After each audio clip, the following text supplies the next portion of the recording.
Sejam muito bem-vindos a mais um programa Triciatados.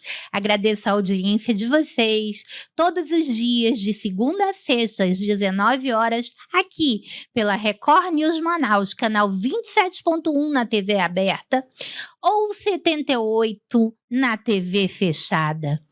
A qualquer hora do dia ou da noite no YouTube, programa Triciatados, e para cortes nas redes sociais, @Triciatados. O nosso convidado de hoje é super especial no coração de várias gerações de crianças que hoje já estão mais grandinhas, né?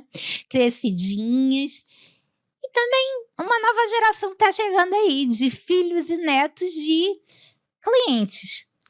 Ele é ninguém menos do que o mais amado palhaço de Manaus, Goiabada! Ei! Ê! Sou Goiabada, eu sou Goiabada. Seja muito bem-vindo, Goiabada. Ela ia definir aí o nome do empresário do Goiabada. Né, do empresário do Goiabada.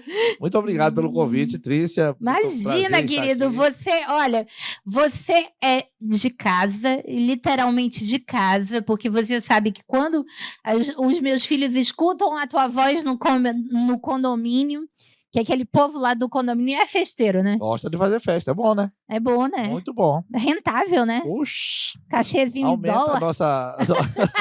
A nossa autoestima também. E aí, quando a criançada escuta a tua voz, criançada não, que já não é mais de criança, eles ficam numa emoção.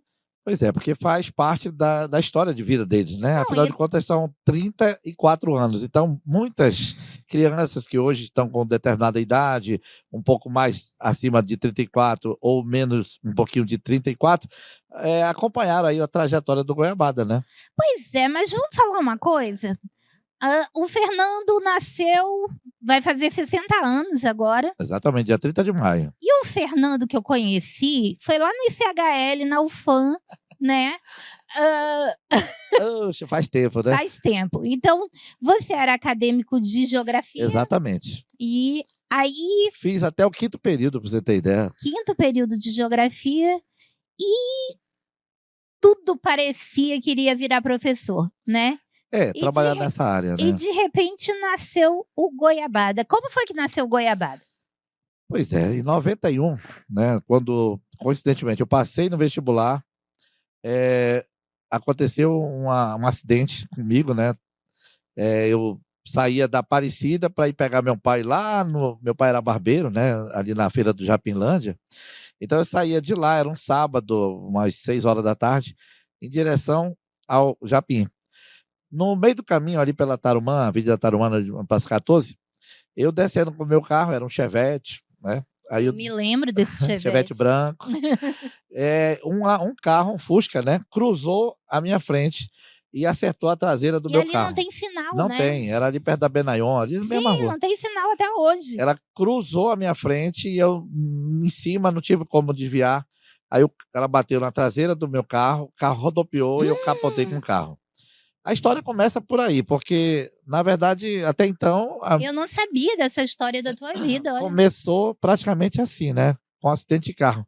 Por quê? Eu trabalhava já numa empresa, né? Trabalhei muito tempo no distrito, depois saí para a área comercial. Em 91 eu já estava nessa empresa e ainda estava em experiência ainda, né? Era a Blue Cards, né? Que trabalha com ticket refeição. Aí, resultado, eu trabalhava no centro de Manaus. O meu escritório ficava no 17º andar do Manaus Shopping Center, ali da Chique! Goiabada tinha um escritório da empresa. Empresarial, rapaz. Andava tá pensando o quê? E pior que era verdade, andava todo empacotado, gravata, paletó, bolsa, pasta na mão, porque quem fechava? A minha função lá era assessor comercial da Blue Cards. Eu trabalhei um tempo na Ticket, que era concorrente, depois saí, depois de uma reviravolta na área do Brasil, por causa do Plano Collor, muita gente deixou de comprar determinados produtos e eu tive que mudar também o ramo. Voltei de novo para a área comercial, foi quando eu estava nessa empresa e trabalhando lá, aí aconteceu um acidente, aí sem carro. Como é que eu ia almoçar em casa, como é que eu ia visitar meus clientes, aí tinha que ser de ônibus. Então, para não perder tempo, eu ia lá para o Sesc, ali na Henrique Martins, almoçar lá, né? Claro. É mais barato, é mais econômico.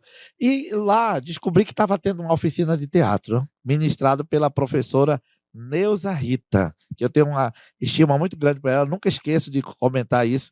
Eu com o braço engessado, porque o braço quebrou, né? Braço engessado, sentado assim na plateia.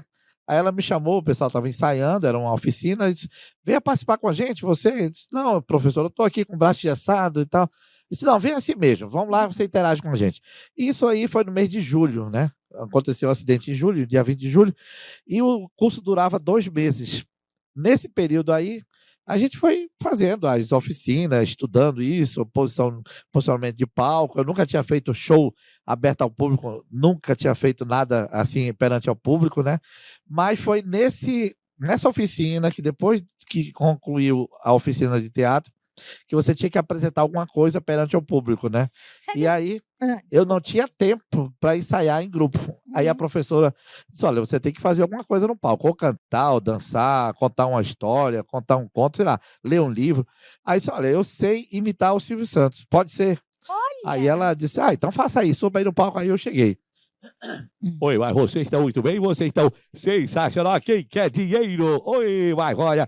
Então, quer dizer, a professora disse, então pronto, você vai ser o nosso apresentador e você vai entrar como Silvio Santos. Eu já tinha um cabelo legal, mais ou menos parecido, já estava com paletó e gravata, então não custava muito não. Então saía lá do trabalho e ia para a oficina e nesse período aí realmente foi o que aconteceu, né? A mudança. Foi a tua descoberta. Exato. E aí, resultado, né? Quando eu apresentei a primeira vez como Silvio Santos, teve outros personagens que eu também descobri que eu imitava. Por exemplo, o Lula. Na época, o Lula estava tentando se eleger para presidente, nem era ainda, em 91, nem era o Collor, tentava, era o Collor ainda. E o Lula era um personagem, o Collor também eu imitava, né? Minha gente. Aí o Lula. Peraí. O Collor foi lá. Não vai deixar a gente na vontade. Vai ter que imitar todo mundo. Pois é. Aí entrava o Lula, né? O Lula chegava. É o seguinte, companheiro trabalhador. Tô sentindo que você que está aí acompanhando o programa da Trícia Tadros, realmente jamais imaginaria que eu estaria hoje aqui presentemente falando para vocês. Muito obrigado aí. Então aí por aí ia, como é que era o Collor? Faz aí o Collor. Minha gente, estou aqui para dizer para vocês que o Brasil tem solução. Muito obrigado. Ele o caçador de Marajás. De Marajás. Ali foi uma loucura. Então, foi aí que começou, né, essa história de palco, né? E eu comecei na oficina, né? Eu chamava o nome dessa atração como show de variedades, onde entravam vários quadros e eu era o apresentador. Saímos do teatro de Poço do Sesc, que nem existe mais, e íamos para a área maior, que era no hall do Sesc. Calma, que não existe mais, porque lá, estão fazendo novo, né? Gente, estão fazendo uma mega obra. Impressionante como o Sesc, todo mundo que vem aqui, né? Todo mundo que senta aqui, é impressionante como...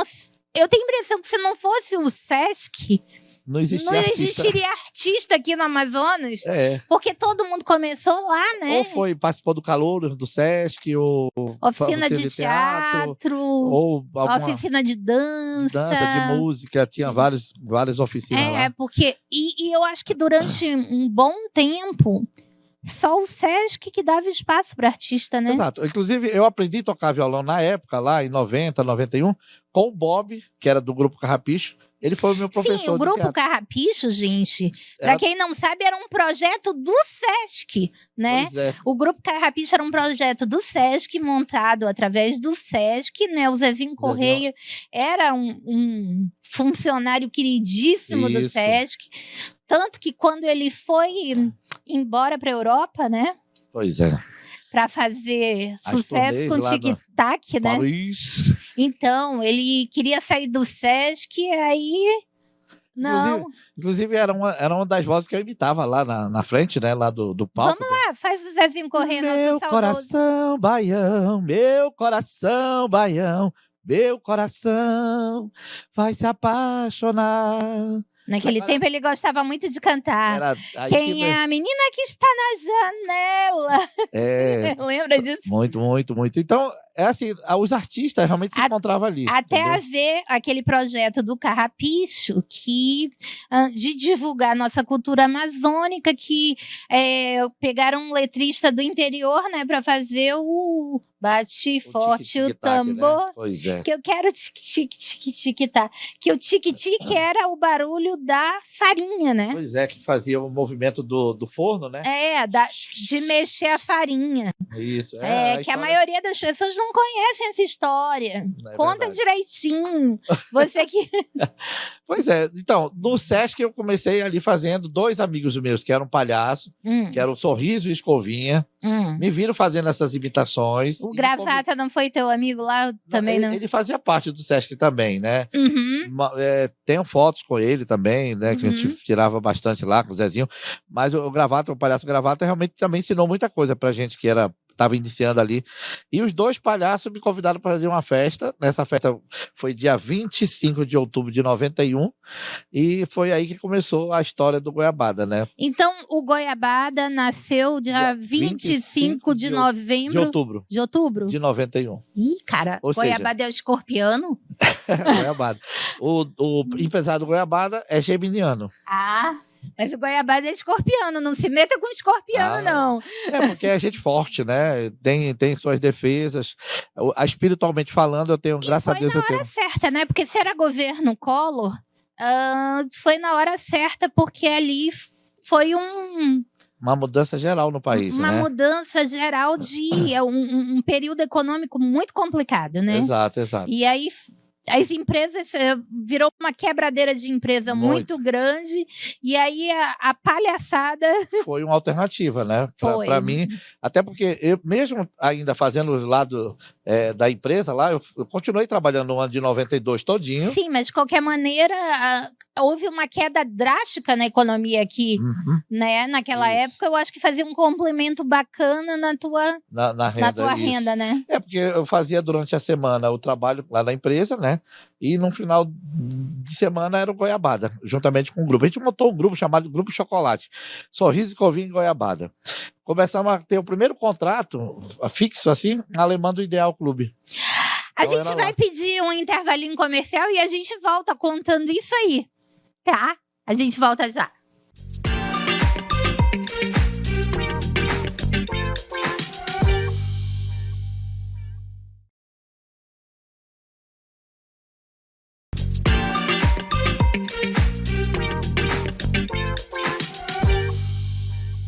Voltando aqui com o nosso querido amigo Palhaço Goiabada, né? Contando do nascimento da vida dele de palhaçada. De palhaçada. Houve um tempo que o grande fast food de Manaus era a confeitaria alemã. A gente ainda não tinha Bob's, McDonald's, nada disso. De jeito nenhum. E a confeitaria alemã estava localizada na Praça da Polícia, né? Tinha uma na Praça da Polícia e outra na Praça do Congresso, ali na esquina da... outra na Praça do Congresso, no Antigo Ideal Clube. Exato. Né? Abriu uma porta ali. Chamada Moranguinho, né? Que antes... A Boate Moranguinho, exatamente. E aí eles abriram uma alemã ali na Praça do Congresso, ali fervilhava de estudantes, né? E o Goiabada foi se apresentar lá no Grupo Chocolate? O grupo foi montado o Grupo Chocolate e o Grupo Chocolate foi convidado pela gerente de marketing na época do Grupo Alemã, era Socorro Bruno, né?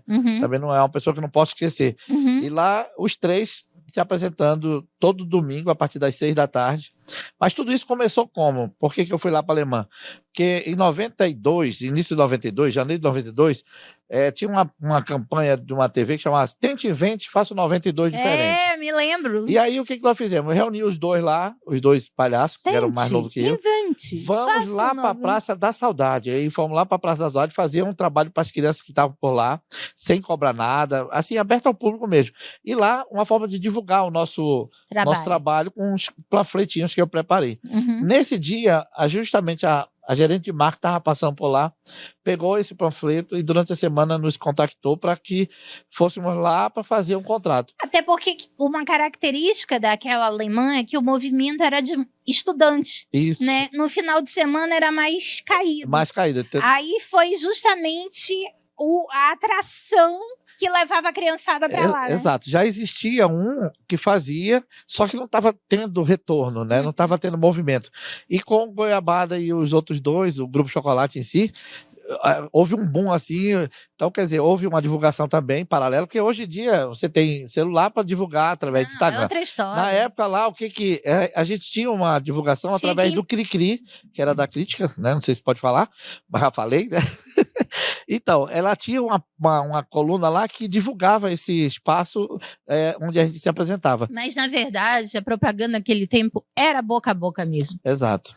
Era boca a boca, você tinha que se apresentar, mostrar o seu trabalho, e a partir de mostrar o seu trabalho, as pessoas iam conhecendo, né? Contratando, exatamente. E contratando. E foi assim, lá ela se tornou um espaço de festa, na verdade, né? Eu lembro. Pessoas já iam fui a muita festa lá. Fazer festa lá de aniversário, comemorar os aniversários. Fui a muita festa lá. Que hoje existe essas pizzarias de heróis e tal. Naquela época era a alemã que fazia tudo isso. Era alemã. A alemã, eu acho que foi a primeira casa que abriu um espaço de festas, né?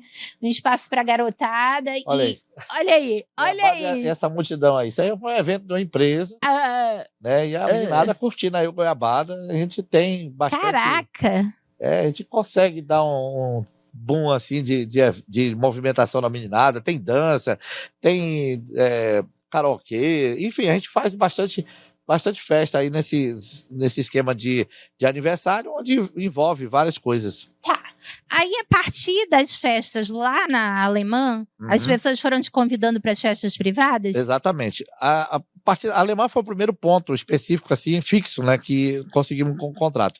Na época eram os 3, só que o grupo só durou até março de 92. Caraca! Saiu o primeiro. Quem foi que saiu primeiro? Saiu o Sorriso, que hoje está lá em Sena Madureira, lá no Acre. Meu Deus. Aí depois saiu o Escovinha, 2 meses depois, que era o outro palhaço. E eu fiquei sozinho.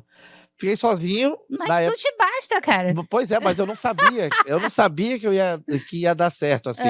Eu fui tentar cumprir as festas que eu tinha agendado, né? E cumprir o compromisso que eu tinha na Alemã.